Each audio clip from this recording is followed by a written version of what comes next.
আপনি দেখতে পাচ্ছেন আমার হাতে ম্যাচ আছে আর হচ্ছে শ্যাম্পু আছে আর হচ্ছে আগে থেকেই আমি শ্যাম্পু আর পানি দিয়ে গুলিয়ে নিছি।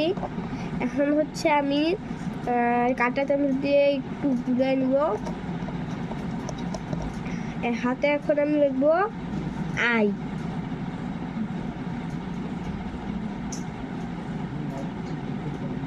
আই এখন এটা কিছুক্ষণ শুকানো লাগবে 5 মিনিট।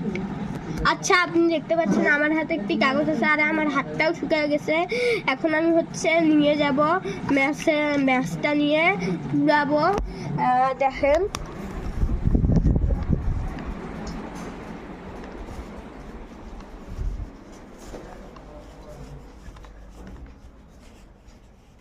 আমি বারান্দায় গেলাম, এই যে দেখেন আমি এখন পুরাবো।